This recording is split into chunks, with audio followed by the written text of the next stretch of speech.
احسن تقویم صلوات اللہم صلی علی محمد و آل محمد عجل فرجهم۔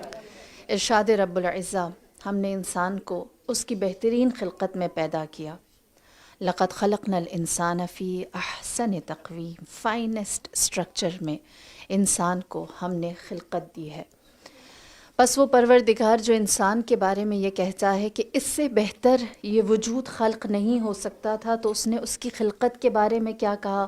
خلقکم من نفس واحدہ، ہم نے انسان کو ایک نفس سے، ایک نور سے، خلقکم من نور واحدہ، ہم نے ایک نور اور ایک نفس سے بنایا ہے۔ وہ چیز جو انسان کو احسن تقویم پر لے جاتی ہے، نفس بھی ایک ہے، نور بھی ایک ہے۔ کون ہے وہ نور اور کیا ہے وہ نفس؟ پروردگار عالم نے جب انسان کی خلقت، حضرت آدم کی خلقت کو جب بیان کیا تو اس وقت ارشاد فرمایا کہ فَإِذَا سَوَّيْتُهُ نَفَخْتُ فِيهِ مِن رُوحِي، انسان کو جب ہم نے جسم بنا دیا تو اس کے اندر ہم نے روح پھونک دی۔ روح ربانی جو پھونکی گئی، اس کے بعد انسان کیا بنا؟ یہ بات اپنی جگہ ہے کہ ہمارے اندر جو خاک ہے، جو ہم مٹیریلسٹکلی یا فزیکلی جو نظر آتے ہیں، یہ تو دنیا کے لیے ہے، اور اللہ کی جانب جو ہمارے اس وجود میں سے چلا جانا ہے وہ جسم نہیں ہے، وہ روح ہے۔ جسم سامنے ہوتا ہے پھر بھی ہم کہتے ہیں کہ یہ انسان باقی نہیں رہا، ہمارے درمیان نہیں ہے۔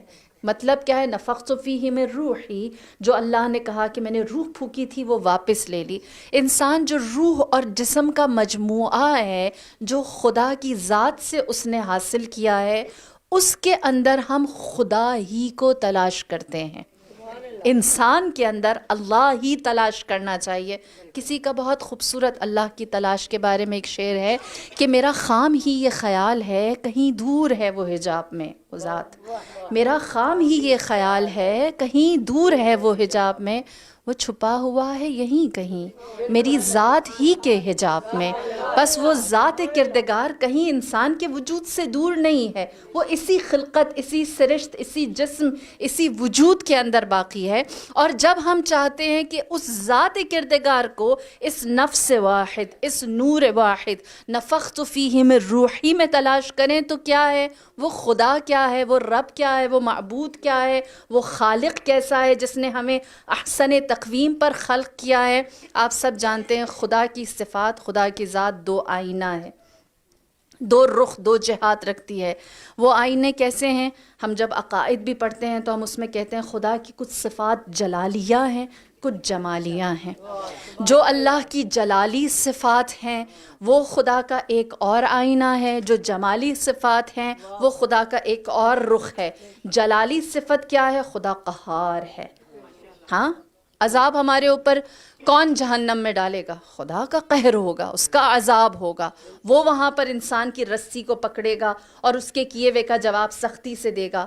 خدا جبار ہے، ہاں، وہ استکبار، متکبر ہے، جو وہ چاہتا ہے اس کی حکمت ہو کر رہتی ہے، کوئی اسے تبدیل نہیں کر سکتا۔ یہ اس کا جلال ہے جو ہمیں ہماری نظر میں آتا ہے، اور ہم دیکھتے ہیں کہ وہ قادر و قدیر ہے، اس کی قدرت کو کوئی چیلنج نہیں کر سکتا۔ اس کے سامنے، اس کی طاقت کے سامنے بڑے سے بڑی طاقت ہیچ ہو کر رہ جاتی ہے۔ اور اسی لیے جب اولیاء اللہ خدا کی اس جلالی صفت کو بیان کرتے ہیں تو کیا کہتے ہیں؟ یا من لا یخاف الا عدل، اے خدا جس سے کوئی ڈر نہیں، کوئی خوف نہیں سوائے عدل کے۔ اس کا عادل ہونا اس کے جلالی صفت کا حامل ہے۔ عدل ہونا کیا ہے؟ اللہ کے اولیاء کیوں خدا کی عدالت سے ڈرتے ہیں؟ اس لیے کہ ہم جانتے ہیں جو ہمارا عمل ہے اگر اسی کا بدل دے دیا تو ہمارے اعمال تو بہت کم ہیں۔ خدا کے جلال کے بدلے میں ہم اس کا سامنا نہیں کر سکتے۔ جس نے اگر اپنی رحمت کو کنارے پر، اپنی جمال کو سائٹ پر رکھ کر کہا فَمَن يَعْمَلْ مِثْقَالَ ذَرَّةٍ شَرًّا يَرَهُ وَمَن يَعْمَلْ مِثْقَالَ ذَرَّةٍ خَيْرًا يَرَهُ، تو ہمارا مثقال برابر شر ہمارے خیر پر غالب آ جائے گا۔ لہٰذا ہم خدا کے عدل سے خوف کھاتے ہیں کہ خدایا ہمارے ساتھ عدالت اگر کر لی، اگر ہمارے اعمال کا، نیکی اور شر کا جواب دینا شروع کیا تو ہمارے اندر شر زیادہ ہے اور جو نیکی ہے وہ بہت تھوڑی سی ہے۔ لہٰذا عدل الہی کو ہم خدا اللہ کی جلالی صفت میں ڈالتے ہیں اور کہتے ہیں کہ انسان اس سے خوف کھاتا ہے. اور اللہ نے اپنی اس جلالی صفت کا مظہر انسانوں میں کس کو بنایا؟ مرد کو. جب مرد پیدا کیا تو اس کے ہاتھ میں قدرت دی، اس کو طاقت دی، اس کے ہاتھ میں اختیار دیا اور اس سے کہا الرجال قوامون، مرد ہیں جو لوگوں کے گھروں یا اپنے بود و باش کے قوام، اس کی قدرت رکھنے والے، اس کو اٹھانے والے، اس کا بندوبست کرنے والے ہیں. اور پھر اللہ نے اپنا دوسرا آئینہ دکھایا جو ہے خدا کی جمالی صفات، جو رحمان ہے، جو رحیم ہے، جو حنان ہے، جو منان ہے، جو ستار العیوب ہے، جو غفار ہے، جو تواب ہے، جو رحم کرنے والا ہے، مہربان ہے، خطاؤں کو معاف کر دینے والا ہے، عیوب کو چھپا دینے والا ہے، جو توبہ کرنے والے کو ویلکم کرنے والا ہے. اور اس خدا کی یہ صفت اس کی جلالی صفت پر حاوی ہے. یا من سبقت رحمتہ غضبا، جس کی رحمت اس کے غضب کے اوپر آئی ہوئی ہے. لہٰذا خدا کے اندر جلالی صفت بھی ہے، جمالی صفت بھی ہے. جلالی صفت میں نے بیان کی، جمالی صفت ہم سب اچھی طرح جانتے ہیں کہ اس کا رحمان و رحیم اور اس کا ستار العیوب ہونا ہمارے لیے کتنا وہ ہے. اور اس نے جب اپنی جمالی صفت کا مظہر کسی کو بنانا چاہا تو اس نے عورت کو پیدا کیا. اس کے اندر اس نے یا علی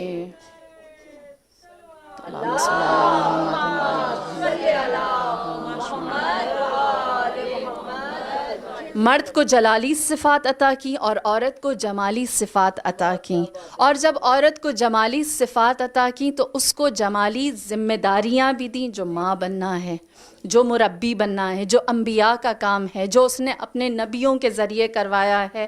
اب اگر یہاں تھوڑی دیر ٹھہر کر ہم اس حقیقت کو مان لیں، مرد قوام ہے اور عورت جو ہے وہ خدا کی جمالی صفات سے نزدیک ہے، وہ ماں ہے، وہ مہربان ہے، وہ تربیت کرنے والی ہے، وہ بہت ساری خطاؤں سے اولاد کے درگزر کر لیتی ہے. تو آپ خود مجھے بتائیے کہ جب ہم خدا کی درگاہ میں حاضر ہوتے ہیں، خدا کا جلال تقرب کا باعث بنتا ہے یا خدا کا جمال ہمیں اس کے زیادہ نزدیک لے جاتا ہے؟ جمال الہی. خوش نصیب ہیں آپ کہ اللہ نے آپ کو اپنے جمال کا مظہر بنایا ہے، اپنے جمالی اوصاف آپ کے اندر ڈالے ہیں. ایک خاتون کی صفت، سرشت، ذات، فطرت ایسی رکھی ہے کہ وہ محبت کرنے والی ہے. جس نام سے آپ اس اللہ کو بار بار یاد کرتے ہیں، جس اللہ کا نام لیتے ہیں اور قرآن میں 114 دفعہ کہتے ہیں بسم اللہ الرحمن الرحیم، جب اس نے اس رحمان الرحیم کا کسی اور کو عکس دینا چاہا تو عورت کو دیا ہے، ایک خاتون کو دیا ہے. آپ کے دل میں وہ اللہ نے جمالی صفت ڈالی ہے. اور اسلام کا یہی امتیاز ہے. جو دوسرے ادیان سے اسلام مختلف ہو گیا، اسی بنیاد پر مختلف ہوا کہ اسلام نے جو رخ عورت کو دیا ہے وہ کسی دوسرے دین، کسی دوسرے مذہب، کسی دوسرے مسلک نے نہیں دیا. مثال کے طور پر اگر میں آپ کے سامنے ایک حقیقت رکھوں کہ خدا جب جمال کو پروٹیکٹ کرنا چاہتا ہے تو اس کے لیے جلال کا استعمال کرتا ہے. جمال کی پروٹیکشن کے لیے اس نے جلال کو رکھا. کس طرح؟ رسول اللہ خطبہ دے رہے تھے، کسی نے نبی سے سوال کیا اور کہا یا نبی اللہ سب سے بڑا گناہ کون سا ہے؟ آپ نے فرمایا شرک. ہم سب جانتے ہیں سب سے بڑا گناہ شرک ہے. جب رسول اللہ نے فرمایا کہ سب سے بڑا گناہ شرک ہے تو پوچھنے والے نے بڑا دلچسپ سوال کیا، کہا یا رسول اللہ دوسرے نمبر کا گناہ کون سا ہے شرک کے بعد؟ آپ جانتے ہیں رسول اللہ نے کیا جواب دیا؟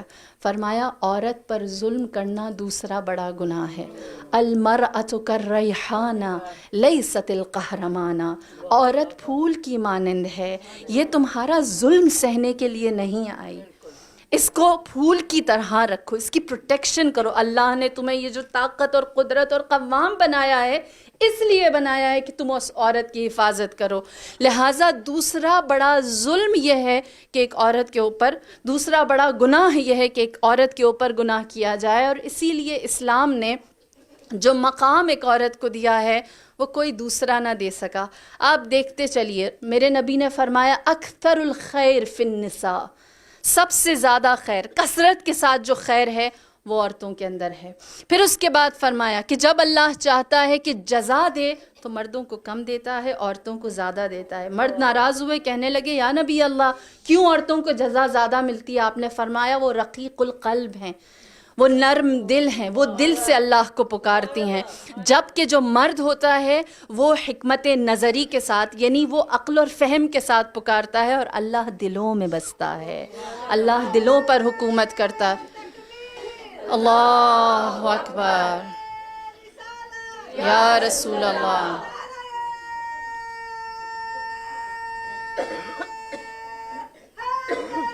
یا علی یا علی۔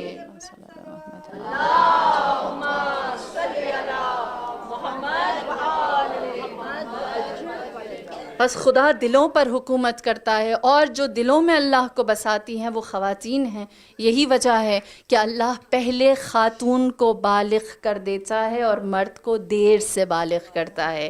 یہ کمال ہے عورت کا، یہ فضیلت ہے خاتون کی کہ اللہ اس کے لیے اپنا در رحمت یا اپنا تکلیف کا دروازہ پہلے کھولتا ہے۔ تکلیف سے میری مراد اردو والی تکلیف نہیں، عربی والی تکلیف۔ تکلیف سے مراد ہے واجبات کا ادا کرنا، لہٰذا تکلیف کا دروازہ خدا پہلے عورت کے لیے کھولتا ہے، اسے واجب کرنے کے لیے پہلے بلاتا ہے، اور مرد کو دیر سے بلاتا ہے۔ یہ فضیلت کیسے ہو سکتی ہے کہ ایک عورت کو اگر اللہ نے جلدی بلایا ہے اپنے دروازہ رحمت پر، اس میں فضیلت کیا ہے؟ کیونکہ ہم اکثر مائیں یہ کہتی ہیں 9 سال کی بچی روزہ رکھے، کیا اس کے لیے یہ پیاس اور بھوک برداشت کرنا زیادہ تکلیف دہ نہیں ہے؟ تو میری ایک بات، ایک گزارش، آپ خود اس کا مجھے جواب دیجیے اور مجھے بتائیے، آپ کا 11 سال کا ایک بیٹا ہے اور 11 ہی سال کی ایک بیٹی ہے۔ 11 سال کی بیٹی آپ کو پانی پلاتی ہے، میرے نبی نے کیا حکم دیا؟ ماں باپ اگر پانی مانگیں تو پہلے ماں کو دو۔ یہ فضیلت آپ کی۔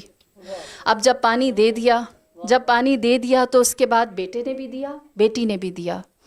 آپ کسی بھی مفتی سے، کسی بھی محدث سے، کسی بھی فقیہ سے، کسی بھی مرجع سے جا کر پوچھئے بیٹی نے جو پانی پلایا ہے اس کا اسے ثواب ملا یا نہیں ملا؟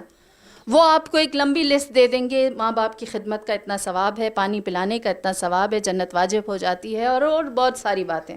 اور جب آپ یہی سوال بیٹے کے بارے میں پوچھیں گے کہ وہ 11 سال کا ہے اور اس نے مجھے پانی پلایا ہے، کیا اس کو ثواب ملا ہے یا نہیں؟ ہر شخص خاموش ہو جائے گا۔ کیوں؟ کیونکہ وہ بالغ نہیں ہے، ابھی اس کے اوپر تکلیف نہیں ہے، ابھی وہ مکلف نہیں ہوا، ابھی اس پر واجب نہیں ہوا۔ مطلب کیا ہے؟ اس کی جزا اور سزا کے لیے اس کی فائل ہی نہیں کھلی۔ ہو سکتا ہے اس کو ثواب ملا ہو، یہ ایک الگ ڈیبیٹ، ہو سکتا ہے اس کو نہ ملا ہو۔ اب آپ یہ سوال مردوں کو کرنا چاہیے کہ لڑکی کتنی جلدی جنت کا دروازہ اپنے لیے کھول دیتی ہے، اس کے لیے کسب فیض کا راستہ کتنا خدا نے کشادہ بر وقت سری تر رکھا ہے، اور مرد انتظار کرے، یا آسان الفاظ میں کہوں اتنا محروم رہے، یہاں تک کہ جب ایک بچی 9 سال سے 15 سال کی عمر میں ہوتی ہے اس کا نامہ اعمال کہاں سے کہاں چلا جاتا ہے، وہ آخرت میں اللہ کے نزدیک کتنی رچ ہو جاتی ہے، کتنی خدا کے قریب ہو جاتی ہے۔ جبکہ ایک مرد کے باب رحمت کے لیے کہیں تو ابھی وہ تازہ ہے، نیا ہے، غریب ہے، نا آشنا ہے، اس کے لیے یہ راستہ نیا ہے۔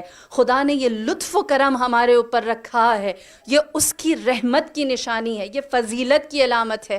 ہاں یہاں ٹھہر کر یہ بات ضرور ایک سوال اٹھتا ہے کہ عورت مہینے کے چند دن جو اللہ کی رحمت سے دور رہتی ہے تو یہ خدا کے لطف سے دوری ہوئی، جب خدا کے لطف سے وہ دور ہے تو یقینی بات ہے وہ تھوڑا کم کر رہی ہے، اس کی عبادتوں میں کمی آ گئی ہے، وہ جزا کے سلسلے میں ویسی نہیں پہنچ رہی جیسے ایک مرد پورا سال یا پورا مہینہ بغیر کسی بریک کے ایک دم سے آگے چلا جاتا ہے۔ تو یہ احساس کبھی نہ پیدا کیجئے کہ اگر آپ مہینے کے کچھ ایام میں اللہ کی عبادت نہیں کر رہے تو آپ اللہ کے فیض سے دور ہیں۔ آپ عبادت کیوں نہیں کر رہے؟ یہ نہیں کس لیے ہے؟ یہ بھی اللہ کا حکم ہے، یہ بھی اس کی اطاعت ہے، یہ بھی اس کی جانب سے امر آیا ہے کہ ان دنوں عبادت نہ کی جائے. وہ حکم امر بالمعروف، وہ معروف کرنے کے لیے کہتا ہے، کرتے ہیں. نہیں عن المنکر، وہ برا کرنے سے روکتا ہے، رک جاتے ہیں. تو آپ کا ان دنوں عبادت نہ کرنا بھی عبادت ہے، کیونکہ وہ اطاعتاً ہوا ہے، وہ طاعتاً ہے، وہ حکم الہی ہے، وہ احکام شرعی ہے، وہ تکلیف کا حصہ ہے، وہ آپ کی بلوغت کا پارٹ ہے. اگر آپ وہ کریں گے تو آپ عبد خدا، خدا کی اطاعت کرنے والے کہلائیں گے. لہٰذا وہ آپ کو اللہ کی رحمت سے دور نہیں کر رہا. وہ ٹھہر جانا نہیں کرنا بھی اطاعت پروردگار ہے، اس کی بندگی کی علامت ہے. لہٰذا ہم ان ایام کو یہ نہیں کہہ سکتے کہ وہ اللہ سے دوری کے دن ہیں، وہ بھی اللہ کی اطاعت میں رک جانا ہے. جیسے ابو الفضل عباس میدان کربلا میں ٹھہر گئے تھے، آپ سے یہ کہا گیا کہ آپ جنگ نہ کریں تو انہوں نے نہیں کی، یہ ان کی اطاعت تھی. اسی طرح جب عورت سے کہا جاتا ہے کہ وہ عبادت نہ کرے تو یہ اس کی اطاعت ہے، یہ اس کی بندگی ہے. لہٰذا جتنا راہ خدا کے قریب جائے انسان اللہ کی جمالی صفات میں، ہر جگہ خدا عورت کو صف اول میں دیکھتا ہے. اور پھر اس کے بعد دین الہی کا وہ سلسلہ آتا ہے. اللہ نے آدم کو بھیجا، آدم اپنا مقصد بغیر حوا کے پورا نہ کر سکے. پھر پروردگار عالم نے دوسری جو قوم بھیجی جس نے راہ الہی میں چلنے میں سب سے زیادہ دشواری کی، ہم سب جانتے ہیں قوم فرعون تھی، بنی اسرائیل. بنی اسرائیل تک اللہ کبھی بھی فرعون کے گھر میں موسیٰ کو نہ پال سکتا اگر آسیہ نہ ہوتی، کلثوم خواہر موسیٰ نہ ہوتی اور مادر موسیٰ نہ ہوتی. یہ وہ 3 جرأت مند خواتین ہیں جو قصر فرعون میں فرعون سے محاذ کرتی رہیں، اور ان کے بغیر کبھی بھی پیغام حضرت موسیٰ نہ پہنچتا. اور پھر اگر ہم اپنے دین، اپنے ریلیجن کی بات کریں، ہم سب جانتے ہیں آج ہمارے پاس یہ جو طاقت ہے کہ آپ سب اس مجلس میں بیٹھے ہیں اور ایک خاتون آپ سے بات کر رہی ہے. اس خاتون کو اور آپ کو یہ کانفیڈنس ہے، یہ اعتماد ہے کہ ہم اپنے لیے حق خود بیان بھی کر سکتے ہیں، سن بھی سکتے ہیں. جانتے ہیں کہ یہ پورا سلسلہ، یہ اعتماد دنیا کی کسی دوسری کمیونٹی کے پاس نہیں جو آپ کے پاس ہے. کسی دوسرے مذہب و مسلک میں عورت کو یہ اعتماد نہیں دیا گیا کہ وہ منبر رسول پر بیٹھے، وہ منبر رسول پر بیٹھے اور کلام رسول کہے، قرآن الہی کو بیان کرے اور اہل بیت کی مثالیں دیں. باقی تمام ادیان و مسالک یہاں سہم کر بیٹھ جاتے ہیں، اثنا عشری پورے اعتماد کے ساتھ اٹھتے ہیں. آپ جانتے ہیں آپ کو یہ اعتماد کتنی صدیوں کی زحمت کے بعد ملا. جب رسول اللہ نے اعلان نبوت کیا تو رسول اللہ نے کیا فرمایا؟ میرا پیغام کبھی بھی لوگوں تک نہ پہنچتا اگر تلوار علی ابن ابی طالب اور مال جناب خدیجۃ الکبریٰ نہ ہوتا. ایک جانب علی کی تلوار کو جلال کو رکھا، دوسری جانب جمال جناب خدیجۃ الکبریٰ کو رکھا. اگر یہ 2 چیزیں نہ ہوتی کبھی بھی میرا پیغام لوگوں تک نہ پہنچتا. اور کیا صرف مال خدیجہ تھا؟ بات یہ ہے کہ یہ اعتماد اس منبر پر بیٹھ کر کلام کرنے کا مجھ میں اور آپ کا بیٹھنے میں کہاں سے آیا؟ جب رسول اللہ کو زد و کوب کیا گیا، مارا پیٹا گیا، شہر سے باہر نکال دیا گیا، لوگ آئے اور خدیجہ سے کہتے جانتی ہو تمہارے شوہر کو شہر سے نکال دیا گیا ہے، وہ لہو لہان ہے اور نعوذ باللہ عنقریب ان کی جان جانے والی ہے. جناب خدیجہ رسول اللہ کو اپنے ہمراہ لے کر شہر مکہ میں آئیں.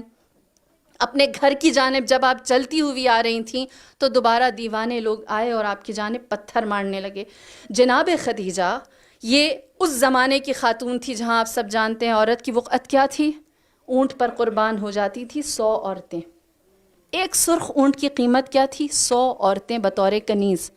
سرخ اونٹ اچھی نسل کا اونٹ ہوتا تھا اس زمانے میں. جناب خدیجہ ایک مرد کو لے کر آئی جس کی جان خطرے میں ہے، اپنے ہمراہ کھڑا کیا. اپنے گھر کے سامنے ایک چٹان تھی جس پر کھڑی ہوئی اور جناب خدیجہ نے تاریخ عالم میں پہلی دفعہ قریش مکہ کو دکھایا کہ ایک مرد کے دفاع کے لیے عورت بولتی ہے، اور پہلی دفعہ آپ نے خطبہ دیا، آپ اس چٹان پر کھڑی ہوئی اور آپ نے فرمایا اے لوگو تمہاری حیا کہاں چلی گئی؟ اسی دروازے پر تم قطار بنا کر کھڑے ہوتے تھے اور مجھ سے قرض مانگتے تھے اور میں بے نیازی سے تمہیں دیتی تھی، آج تم عربوں کی حیا ختم ہو گئی، تم اسی دروازے پر ہاتھ پہ پتھر لے کر آ گئے ہو۔ یہ وہ موقع تھا جہاں ابو جہل و ابو لہب جیسوں نے دیکھا خدیجہ کو اتنی طاقت محمد نے کیسے دی کہ آج یہ ہماری آنکھوں میں آنکھیں ڈال کر بات کرتی ہے۔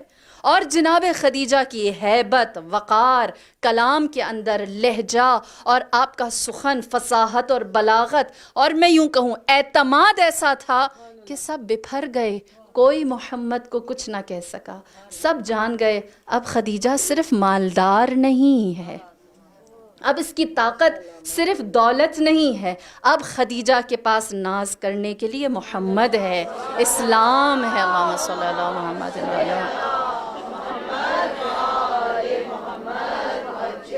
اور اس کا اعتماد اب وہ مال و دولت کی بنیاد پر نہیں، لہٰذا عورت پہلی دفعہ سامنے طاقتور ہو کر آئی، قریش مکہ جان گئے کہ اب یہ وہ عورت نہیں رہی۔ اور دوسرا مقام اس وقت آیا جب رسول اللہ کی آنکھیں بند ہوئیں اور لوگ رسول کی آخری نشانی کے دروازے پر آئے، جناب فاطمہ الزہرا۔ تب میری بیوی نے کیا عورت کا مقام ہمارے اوپر واضح کیا۔ اپنے گھر سے چلیں تو حضرت عائشہ کہتی ہیں ایسا لگتا تھا جیسے رسول چل رہے ہیں، ایسا لگتا تھا جیسے نبی جا رہے ہیں، یہاں تک اس باریکی کو بھی بیان کیا اور کہا کہ آپ کی ابا زمین پر ویسے ہی رینگ رہی تھی، گھسٹ رہی تھی جیسے رسول اللہ جلال میں اپنے گھر سے نکلتے تھے۔ آپ دربار میں گئیں جو کچھ دن پہلے تک مسجد تھا جہاں پر رسول بیٹھتے تھے، رسول منبر پر ہوتے تھے، وہاں مسند رکھ دی گئی تھی، اور جناب فاطمہ الزہرا نے جا کر جو کلام کیا، آپ کو کبھی وقت ملے آپ ان کا خطبہ پڑھیے، ریڈ اگر آپ صرف سرسری سا بھی کریں گے 20 منٹ سے زیادہ آپ کا وقت نہیں لگے گا۔ آپ نے اس خطبے میں لوگوں کو کیا کہہ کر مخاطب کیا؟ فرمایا اے پتے کھانے والوں، ایک جوہر پانی کے پیچھے ایک دوسرے کی خون کے پیاسے لوگوں، اپنی عورتوں کی عزت حرمت نہ جاننے والوں، تہذیب سے آری تمہیں تمیز میرے باپ نے سکھائی تھی، تمہیں حلال و حرام میرے بابا نے تعلیم دیا تھا، تمہیں بندگی کرنا انہوں نے سکھایا تھا، تم تہذیب سے دور تھے اور تمہیں انسانیت انہوں نے تعلیم دی تھی۔ آج کیا ہو گیا کہ تمہارے اندر سے وہ ساری چیزیں میرے بابا کی آنکھیں بند ہوتے ہی رخصت ہو گئی، تمہیں انصار بنایا، تمہیں مہاجر بنایا، ایک دوسرے کا بھائی بنایا، تم لوگوں کو ایثار و قربانی دینا سکھایا، اور آج تم نے ان ساری باتوں کو پس پش ڈال دیا ہے اور تم یہ کہتے ہو کہ تم میرے دروازے پر آ کر مجھ سے میرے حق کا سوال کرو گے۔ یہ وہ لمحہ تھا جہاں پر اس مسند پر بیٹھے ہوئے لوگ یہ سمجھ گئے تھے کہ گرچہ پورے شہر میں تنہا کر دی گئی ہو، لیکن اس کو پتا ہے حق بیان کیا جاتا ہے باطل کے دربار میں کھڑے ہو کر۔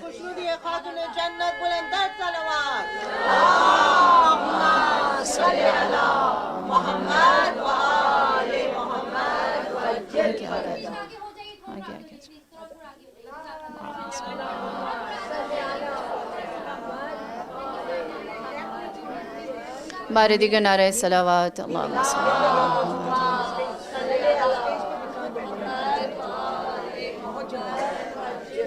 بارے دیگر نعرہ صلوات، اللہم صلی اللہ علیہ وسلم۔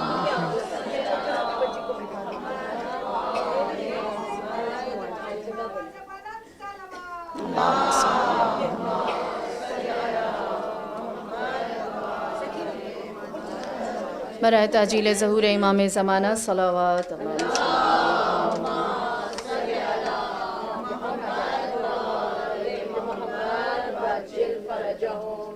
بارے دیگر نعرہ صلوات اللہ علیہ وسلم۔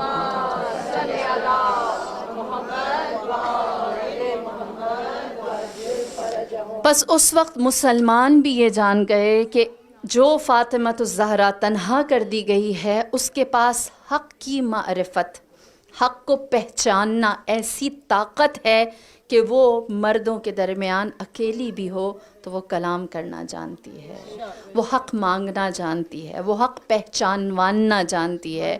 اور یہ سلسلہ دربار مدینہ تک نہ رہا بلکہ مدینے کے بعد اس وقت چلا جب سرزمین کربلا میں میرے مولا سید الشہداء اپنے 72 افراد کو لے کر خاموش ہو گئے۔ تاریخ گواہ ہے، قافلہ چلا کربلا سے کوفہ میں نہ امام زین العابدین نے خطبہ دیا، نہ جناب زینب کبریٰ نے خطبہ دیا، خاموش رہے۔ جناب ام کلثوم نے دیا، زینب کبریٰ نے دیا، فاطمہ کبریٰ نے دیا، اس کے علاوہ کسی نے خطبہ نہ دیا۔ شام کے بعد مختلف مقامات سے گزرتے رہے، کوفے کے بعد مختلف مقامات سے گزرتے رہے، جب شام پہنچے اور شام میں ایک محفل کا انعقاد کیا گیا اور اس محفل کا نام جشن دیا گیا۔ جشن اس بات پر تھا کہ وہ دکھائے، خلیفہ اس وقت کا یزید اس بات کو سب کے سامنے روشن کرے کہ دیکھو میں نے کس کو شکست دی ہے۔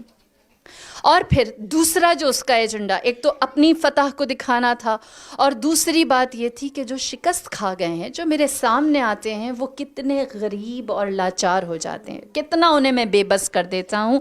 اسی بنیاد پر اس نے اس کو جشن کہا تھا کہ یہ میری طاقت کا بھی مظاہرہ ہے اور جو میرا دشمن ہے اس کی کمزوری بھی دکھانی ہے۔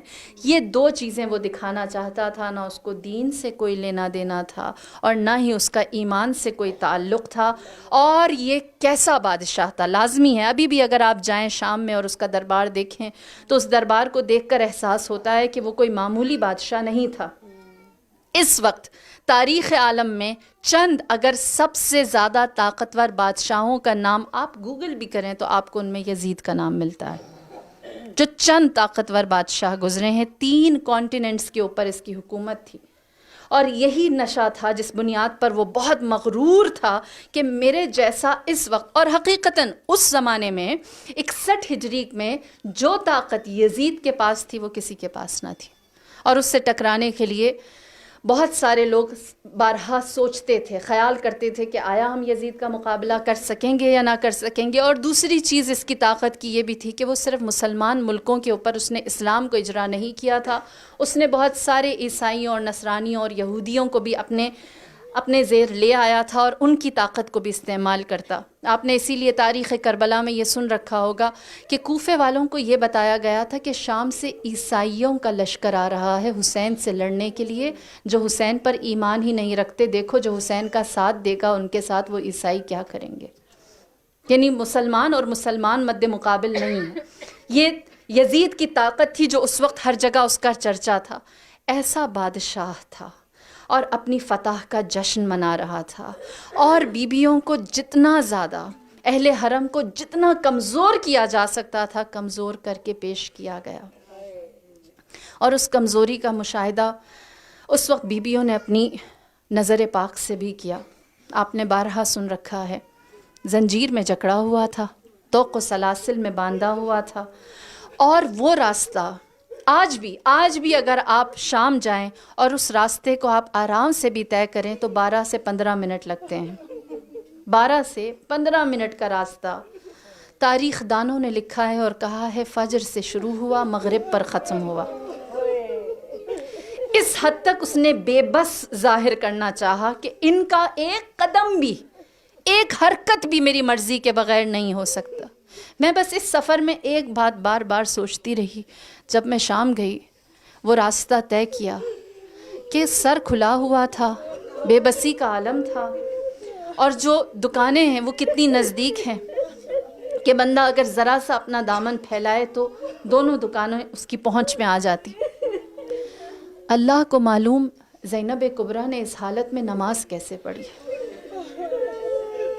میری جان قربان، جس کی نماز شب قضا نہ ہوتی ہو، اس نے اس راستے پر نماز کیسے انجام دی، یہ تبلیغ کیسے ہوئی، یہ ہم تک نہیں پہنچتی۔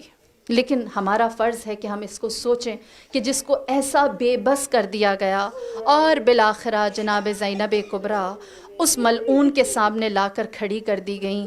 روایت کہتی ہے کہ پہلی دفعہ زینب نے دربار میں سر حسین کو دیکھا۔ جب بی بی نے پہلی دفعہ سر حسین کو دیکھا، یہ خدیجہ کی نواسی ہے، فاطمہ کی بیٹی ہے، وہ خدیجہ جو مکے کے قریش والوں سے، کافروں سے، مشرکوں سے دو بدو ہو کر بات کرتی تھی، وہ فاطمہ جو وقت کے خلیفہ کے سامنے برملا کلام کرتی تھی۔ جب جناب زینب کبریٰ نے پہلی نظر سر اطہر سید الشہداء کو دیکھا تو آپ نے فرمایا یہ سیدہ شباب اہل الجنہ کا سر ہے، یہ جنت کے سردار کا سر ہے۔ جتنے بھی لوگ تھے وہ جان گئے کہ یہ کسی باغی کا نہیں، کسی کافر کا نہیں، کسی خارجی کا نہیں، جنت کے سردار کسی مسلمان کا سر ہے۔ لہٰذا جب سید الشہداء کا تعارف دیا تو اس کے بعد تاریخ کہتی ہے کہ یزید ابن معاویہ نے قہقہا لگایا، ہنسنے لگا، کہنے لگا کہ ایک شکست خوردہ کا، ایک ہارے ہوئے کا اس کے سوا اور کیا ہو سکتا ہے کہ وہ اپنی بڑائی کو بیان کرے۔ میری بیوی نے اس وقت گرچہ نہ ممبر میسر تھا، نہ اس وقت سامعین زینب کبریٰ کو سننے آئے تھے، اور نہ ہی کوئی انہیں وہاں اجازت دیتا۔ یاد رکھیے اس وقت چاروں جانب سے حالات ایسے تھے کہ کوئی زینب کے ایک کلام کو نہیں سننا چاہتا تھا۔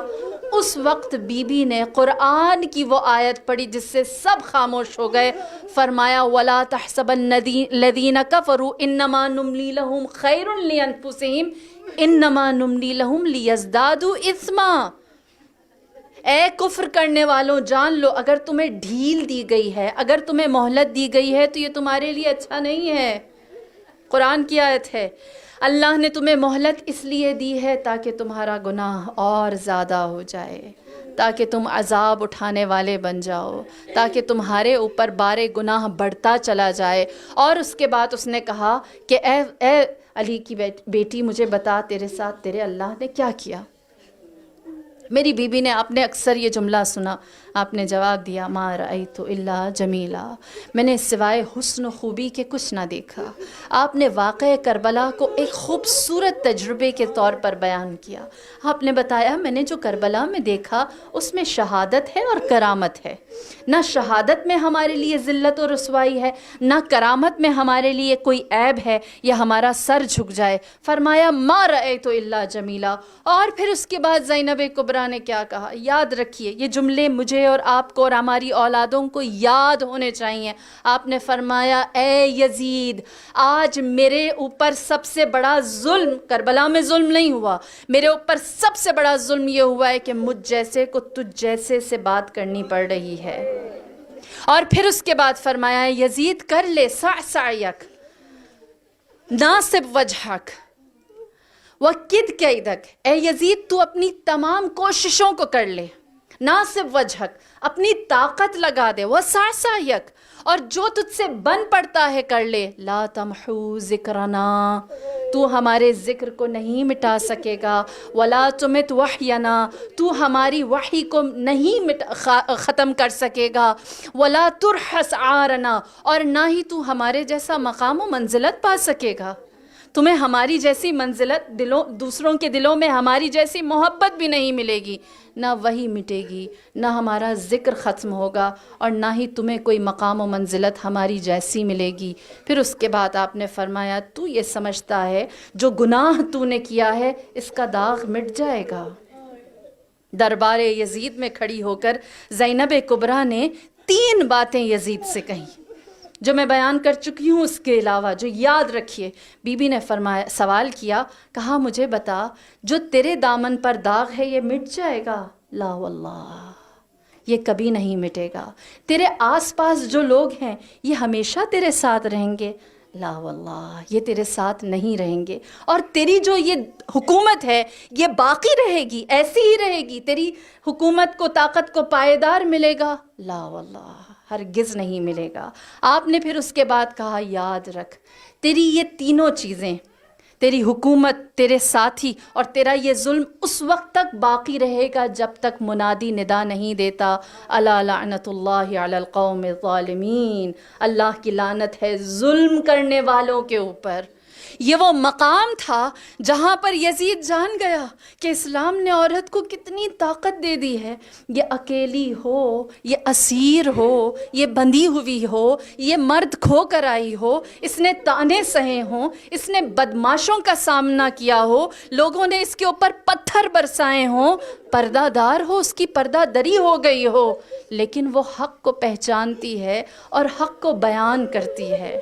یہ زینب کبریٰ ہے جس نے دربار یزید میں کھڑے ہو کر رسول کا پیغام جب لوگوں تک پہنچایا تو یقین جانیے وہ مقام تھا جہاں یزید کے گھر سے ہندہ بھی کھڑی ہوئی اور زینبی بن گئی، فاطمی بن گئی، خدیجۃ الکبریٰ کی مانند بنی۔ اور یہ جناب زینب کبریٰ کا خطبہ تھا کہ آج مجھ جیسوں کو اور بہت سارے صاحبان علم کو اللہ نے یہ طاقت دی کہ ممبر رسول پر عورت آ کر بیٹھ جائے اور وہ کلام کرے جو فاطمۃ الزہرا نے کیا، جو رسول اللہ نے کیا، جو سیدۃ النساء نے کیا، جو زینب کبریٰ نے کیا، اور تا قیام قیامت یہ دین ہے عزاداری زینب کے اس خطبے کی۔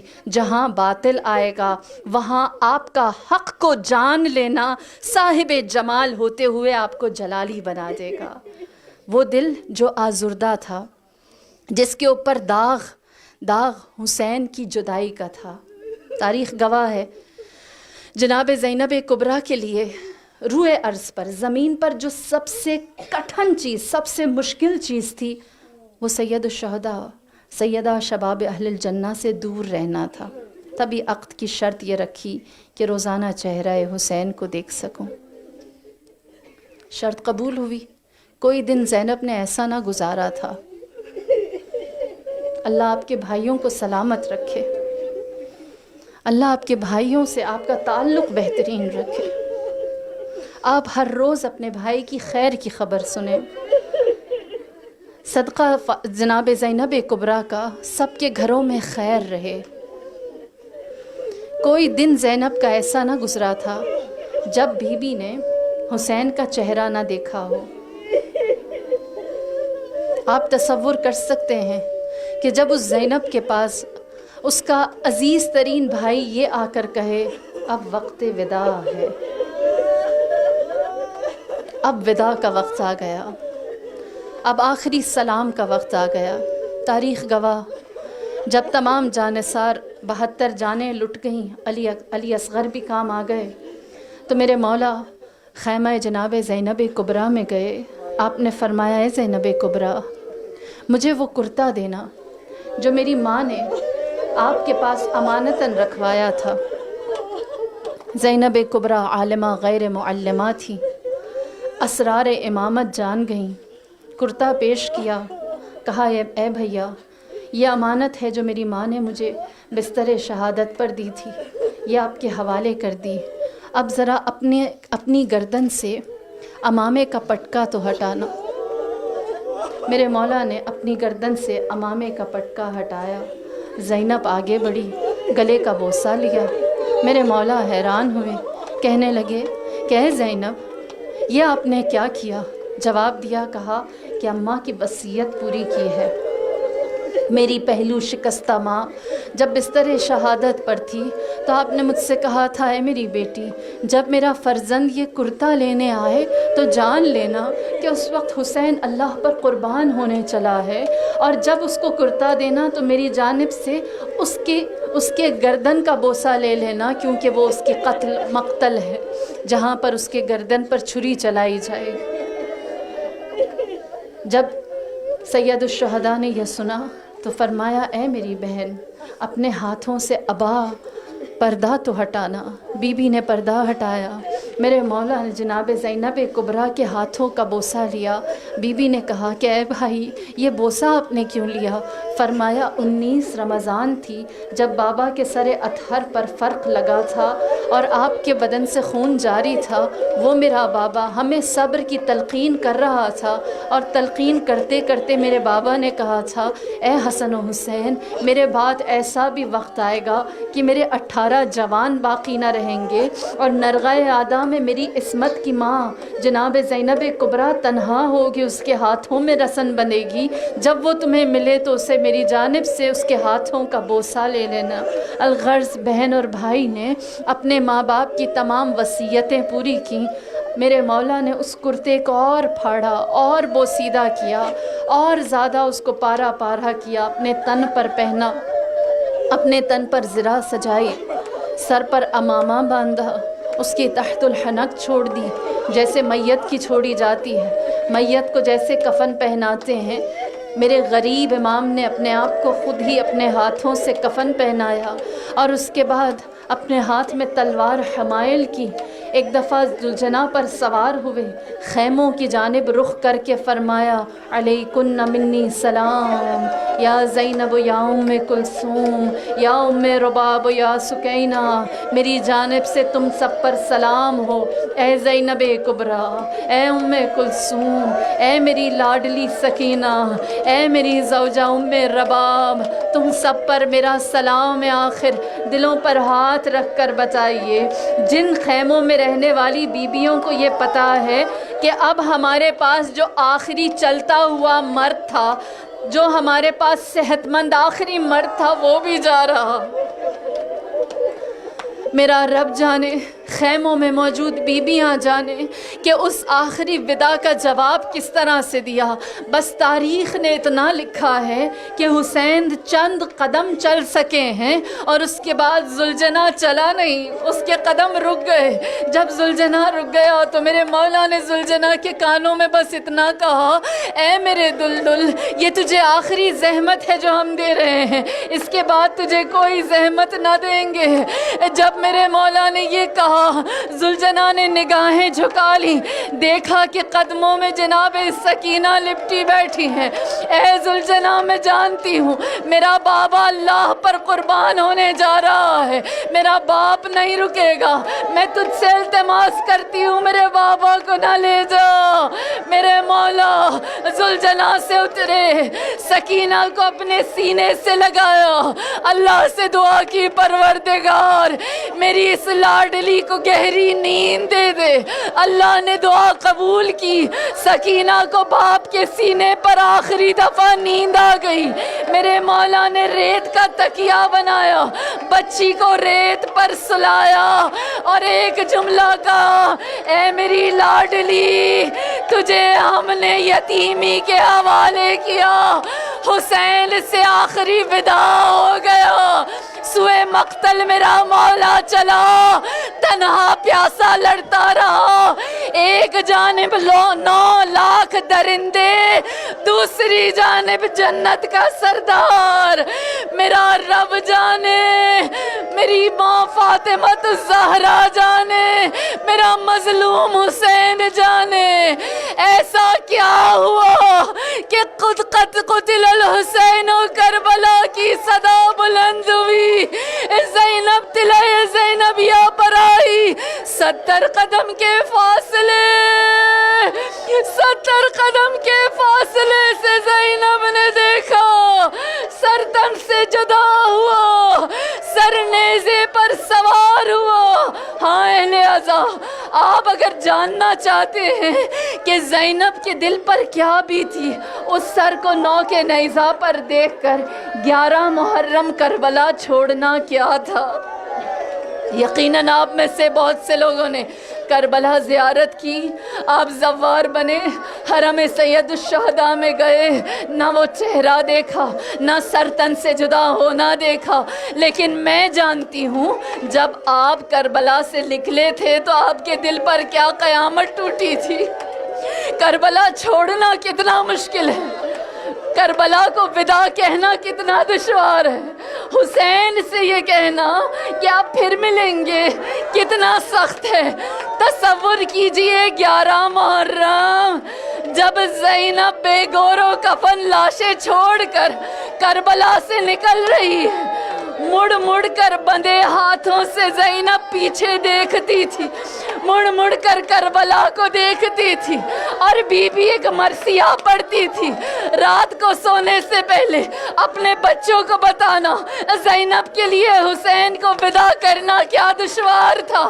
بی بی مڑ مڑ کر دیکھتی اور کہتی اے کربلا تو بہت خوش نصیب ہے، تیرے دامن میں میرا علی اصغر سوتا ہے۔